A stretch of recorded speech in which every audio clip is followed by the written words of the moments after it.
Well, the first topic that I want to look at tonight is the one that was by far and away the most popular in all of the different sources we've used tonight, and that's around skills. The Chamber's quarterly economic survey continues to show, and has shown now for over a year, that companies are struggling to recruit staff with the skills that they need. It's been the #1 priority. So the question I want to pose to the panel really is, what's the answer? Helen, I'll start with you because you mentioned skills specifically, didn't you? Thank you very much. I don't think there is a single answer to the skills problem that we face in Shropshire, but we do know that we have a shortage of younger people staying in the county and working here. So I think there are a number of different issues we can use to address that. So one is just making sure that young people stay in the area. And to do that, we need to address some of the infrastructure challenges that are apparent. So whether that's housing, public transport, I think, is quite important in terms of moving people around between different towns so that people can access a job that matches their skill set. Digital connectivity is obviously a key issue that's come up time and time again, and it's an issue that causes people to move away from the area. One of the top things people do when they look on Rightmove for a house is check the broadband speed, and if it's rubbish, it's difficult to attract people to come and stay in the area. So there's a lot of different infrastructure elements that we could do to retain our young people, but we also need to address this problem of skills, and in order to do that, we need to work closely between businesses and educational establishments. And one of the things I was doing before Parliament was dissolved was trying to connect some businesses in Oswestry with North Shropshire College to look at how we make sure that the colleges are delivering the skills people need. But we also need to make sure that people are retraining throughout their lives, so where their skills start to become obsolete. So, for example, if you're a gas fitter, are you retraining to be able to fit air source heat pumps and new types of technology? We need to be able to access and ensure that we're accessing retraining for people throughout their lives, which has always been a key Lib Dem policy, so that we are making sure that the skills gaps are met. Thank you, Helen. Daniel, let me just pass over to you. One of the things that comes out of this as well is there's a difference between academic skills and soft skills that are needed as well, isn't there, among the workforce? Soft skills are such an important and sometimes maybe overlooked area. What it all boils down to, every politician has their own priorities. My main priority and my passion is something that nobody ever talks to me about on the doorstep, and that's balancing the books. You have to balance the books as businesses, and sometimes you have to make very difficult decisions to balance the books. You also have to do that in your own households. And yet we are now 2.7 or 2.8 trillion pounds in debt. Debt interest payments this year are over 100 billion pounds. That's twice as much as we spend on our armed forces. And when we came into office in 2010, we were handed a note by the Labour Party. Good luck, there's no money left. We were borrowing 183 billion pounds a year in 2010 when we came into office. And every single year for the first 9 years, we reduced the annual deficit so that in 2019, this country was running a balanced budget. Can you imagine running a balanced budget? The United Kingdom paying for herself for the first time since Margaret Thatcher. And that is so important because we've seen what's happened to other European countries, like Greece, like Italy, like Portugal, like others, who have racked up massive deficits and then struggle to actually pay them and to be competitive. So whether it's skills or anything else, the United Kingdom needs to run a balanced budget. Unfortunately, the situation is very difficult at the moment because during the pandemic, and when I came back to my constituency, everybody was out, quite rightly, for that part of the furlough. We had to borrow 450 billion pounds. That has blown a massive black hole in the state of public finances. And what really worries me is the Labour government with a large majority that will pander to the trade unions, increase taxation, increase workers' rights, and blunt Britain's competitive edge. And let's not forget, we have just become the world's 4th largest exporter. How a tiny island of our size has managed to become the world's 4th largest exporter, you could write a dissertation on that. These are tremendous achievements. Okay, Daniel, let's get back to the original question, which is about skills and how we actually help companies who are struggling to recruit staff with the skills that they need. Ro, I know you want to come in here. A bit of an opportunity to answer to some of what Daniel just Make sure said, keep the mic close. you'd need to be quite faceless to claim that we've had a decade of stability and growth in this country. I have been to some of the most dangerous places on earth. Stability, political stability, is the cornerstone of economic growth. That's what we've not had from you. When Daniel says he stands for British businesses, you'd need to ask him, do you stand for British businesses in Shropshire or Saudi businesses? You're about standing up for Saudis, while we're here talking about businesses and their future in Shropshire. Who gave us Liz Truss? You did. Who gave us COVID parties? You did. Who gave us unprecedented cost of living crisis? You did. Who gave us 10% inflation per year? You did. Let's get back to the skills question, though. You're in no position to lecture us, the Labour Party, on economic prudence and economic credibility.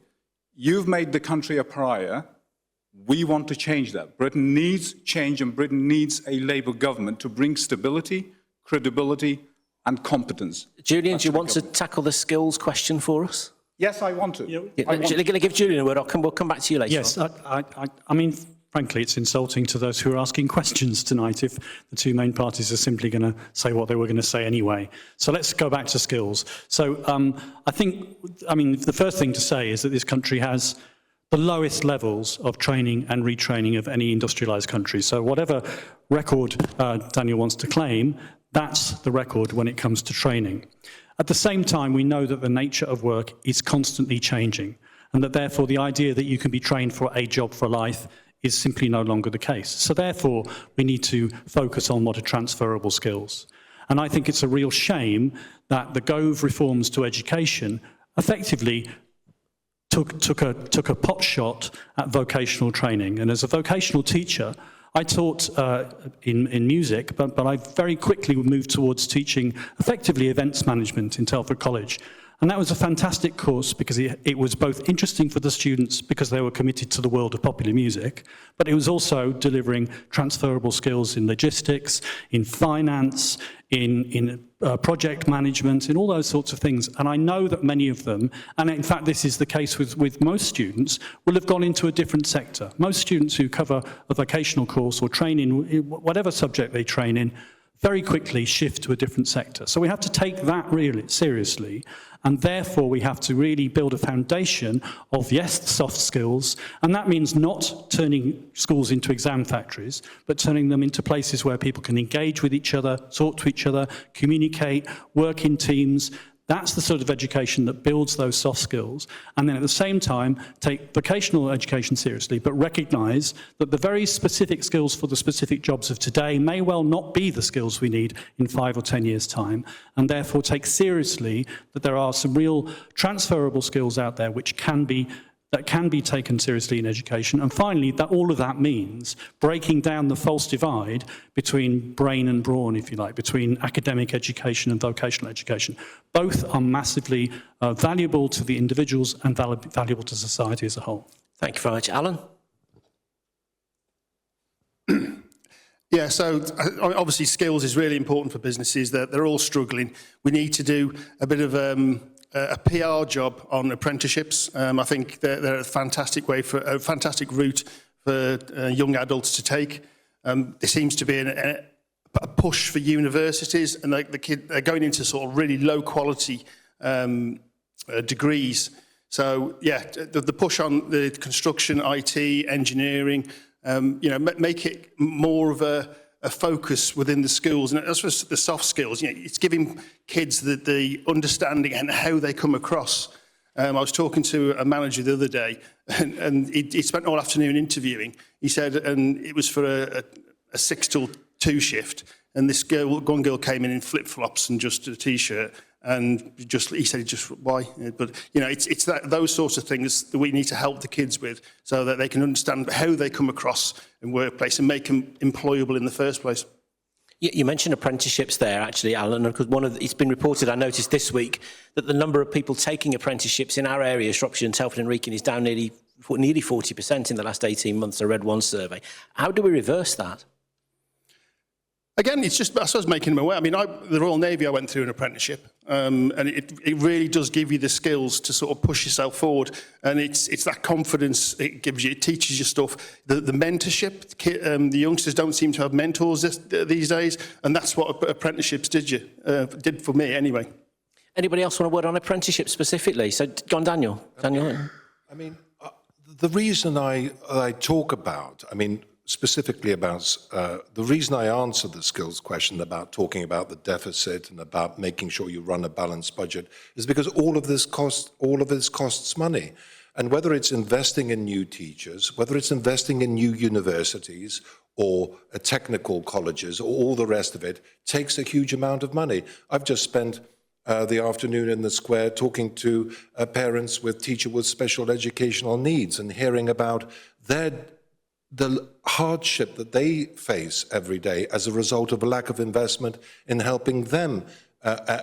All of this takes huge amount of money. Yes, we are the world's 5th largest economy, but we have been through some horrendously difficult economic destabilizing situations, particularly the pandemic where we had to borrow £450 billion. And that's why having low taxation, low corporation tax, low personal income tax is so important to make us globally competitive and make sure we continue to be the world's 4th largest exporter. That's why I'm very pleased Mr. Sunak has reduced taxation and is lowering inflation. And we've got to keep on the pro-business agenda in order to keep that competitive edge, something which I simply can't believe would happen under a Labour government. And let's not forget one point. No Labour government, not one, has reduced unemployment. Perhaps one or two may have faced a particularly difficult situation. But in the history of this country, not a single Labour government has left office with unemployment lower than when it came into office. Well, let me give Ro an opportunity to come back on that one then, Daniel, and also tackle the issue. Do you feel that, how do we halt the trend that means fewer people are taking up apprenticeships? And if you do want to respond. It's a bit rich, having been in power for 14 years, having been propped up Boris Johnson, having been propped up Liz Truss.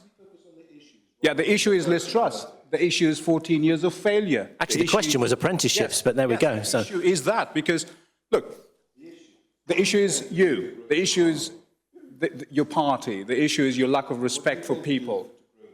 Let me tell you what we're going to do. The reason that the leader has, and your leader lied yesterday, if you remember. That's outrageous. That's not outrageous, that's the truth. If somebody had accused somebody of lying in the House of Commons, the Speaker would have ruled that out. Yeah, if you could stop shouting at me. If you could... No. Listen, let's stick to the questions, folks, here. We've got... Let me... We've got a lot to get through tonight, so let's stick to the agendas. You know that. I've lived in some of the worst places on earth where... And you worked for Saudi Arabia. And that is quite autocratic. Yes, of course you have. But it is an affront. You know, I value democracy. People died. We had in D-Day. People died to give us the democracy we have today. Now, to sit here in front of the very people and lie to their faces is an affront to decency and democracy. We deserve better than that. We deserve better than the 14 years of failure. Okay, I'm going to the apprenticeship. I met a teenager yesterday in Sheafnell. She came up to me because I was wearing my rosette and looked at me and said, "Are you the Labour person?" I said, "Yes." "Go and sort out our school." "What's wrong with your school?" She said, "Our school is in special measures. It has been for a long time, but we don't have any teachers." Imagine, that's the story of not just one school, that's the story of tens of schools, hundreds of schools. Hospitals, you've left hospitals in ruins. You've left our public services in ruins. Of course, these are not coming for free, but you've bankrupted the economy. 40 plus days of Liz Truss, 46 billions of pounds. Okay, we've gone over that one already. Let me give Julie an opportunity. Just Tell me about the apprenticeships question specifically. How do we halt it? What do Well, we I need mean, to do? I just wanted to mention one thing about apprenticeships, which is I'm really, really concerned that we are losing, in particular, the opportunity for people to train on apprenticeships in social work and in nursing, and also some teacher training because of the withdrawal of Chester University from Shropshire. I think that's a real loss to the county. It's a loss to the town of Shrewsbury, and you know, I think it's a testimony to the failure of the government to invest adequately in higher education and in training. And I think that's, you know, we are desperate for those skilled workers. So it is about money. Absolutely, it is about money. The truth is, the money is there. We are the 5th wealthiest country in the world, and there are millionaires and billionaires who, frankly, are not paying enough in tax, and there are international companies like Amazon that are not paying enough in tax, and that money is available for us. But both of the major parties are simply refusing to tackle the issue that we can actually raise the extra money to tackle the infrastructure issues that we have, the education system that we have, and to bring about the transition we need to bring about if we're going to have a future. Helen? Thanks. I just wanted to address specifically the question about apprenticeships, because the businesses here will all be paying the apprenticeship levy, and they will be expecting to get some value for money from that levy. And it doesn't work very well at the moment. It's very inflexible. And if you're on the border here between Wales and England, where there are different rules in how you can spend that levy between the two countries, then it's even more bureaucratic and nightmarish for the companies involved. So I think we need to have a look at the apprenticeship levy, make it simple, make it more flexible, and also increase the employment allowance so that small businesses aren't paying national insurance on people who are at that lower end of employment, so they can increase their workforces. But it's very important to emphasise that unemployment isn't our problem here in Oswestry.